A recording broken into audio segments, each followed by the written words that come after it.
looking for the next big trade here, what the next big layer one is, and starting to look at this stuff that's got pretty discounted. When Solana's near the highs, many of these are near the lows. And it's like, okay, time to start doing some work.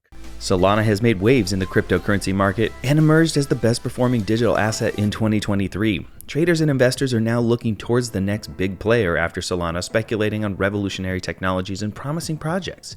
Solana has recently seen shifts in investor sentiment as market dynamics continue to evolve. As attention shifts away from Solana, many investors are looking for new opportunities with high growth potential. In today's video, we will share Raoul Pal's view on Solana as he says, you can't afford to miss these coins if you miss Solana. But before you start the video, make sure to subscribe to our channel and hit the bell icon so you don't miss any updates. Raoul Pal describes SWI as the revolutionary, super fast, super efficient, fully featured L1 ecosystem on blockchain when looking for signs for the next big L1 mover. Pal attributes his bullish case to SWI's fundamentals and technical analysis compared to other native Layer 1 tokens. The fundamental analysis is primarily based on the idea of being able to efficiently scale Web3 to billions of people. Meanwhile, the price charts suggest that SWI may be undervalued relative to its peers and ripe for a breakout, according to the analysis. Paul compared the SWI token to the dollar, Aptos, Avalanche, Celestia, Near, Bitcoin, and Solana.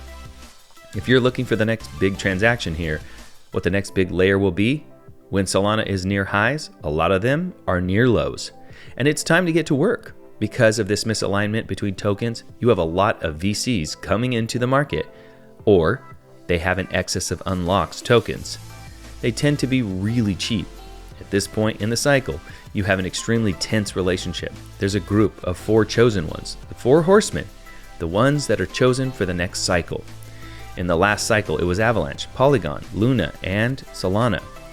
It was the kind of big race where you made huge profits because the entry sold out. Avalanche, even though it's the last token in the cycle, seems to be doing some interesting things. SWI and Aptos because they're completely different kinds of ecosystem, but they all have this kind of high LDV and low float. Monad hasn't hit the market yet. This is another example, maybe Near.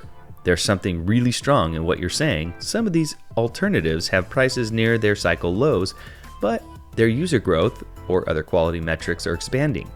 It's a very good thing for people to see that.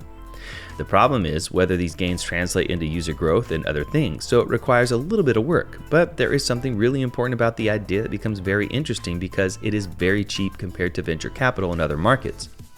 Paul has been in the hedge fund industry for about 30 years. He even owns an asset management firm called Exponential Age Asset Management, XPAM, which invests in cryptocurrency hedge funds. The thesis is that it is a fund of funds. If you really want to capture the performance of this cryptocurrency space as it grows from $2 trillion to $100 trillion, you are not going to do that with just Bitcoin, Ethereum, or Solana.